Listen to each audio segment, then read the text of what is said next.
Overseas now, and as airstrikes continue to terrify the remaining residents of Aleppo in Syria, a war of words has erupted over who's to blame. The Turkish government has accused the Russians and Syrian regime of carrying out ethnic cleansing and criticised the United Nations for not stopping the bombardment. As Anne Barker reports. It's Syria's largest city, and for years Aleppo was spared the worst of the Syrian civil war. But in the past 2 weeks, Russian airstrikes have tipped the war in the Syrian government's favour and reduced much of Aleppo to rubble. God is greater than you, Russia. This is a mosque, God's home. They've hit it and hit schools and infrastructure, says this man. The Syrian government campaign to regain control of areas in and around Aleppo and isolate rebel groups has caused a huge new exodus of refugees. Human rights observers say 500 people have been killed in the past 10 days, including scores of civilians. Turkey's Prime Minister Ahmet Davutoglu has accused Russia and Syria of ethnic cleansing.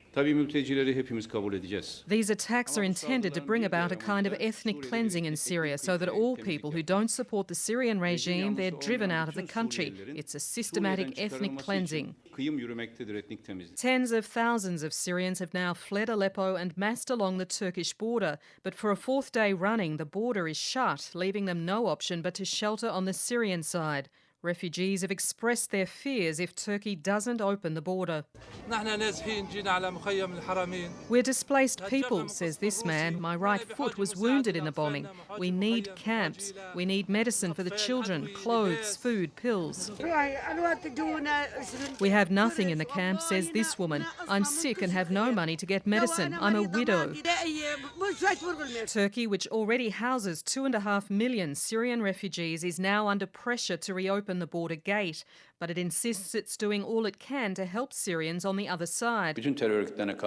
We wanted Syrians to be received in camps in Syria, says Turkey's Prime Minister Ahmet Davutoglu. That's why we've set up camps in Syria, but they were destroyed by Russian bombardments. There was a humanitarian corridor between the border and Aleppo, and that corridor was destroyed by these evil forces. And those who do get out face new traumas. 26 migrants narrowly escaped drowning last night in waters off Greece, and Turkey's Coast Guard rescued a man clinging alone to his sinking boat. The US has led international criticism of Moscow for its aerial bombardment, accusing it of helping Islamic State and not civilians.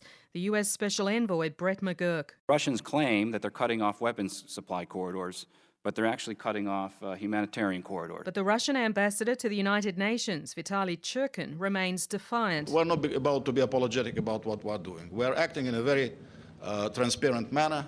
We are present there legally. The US Secretary of State John Kerry is in Europe for new talks aimed at finding a compromise solution to the Syrian crisis, including a ceasefire.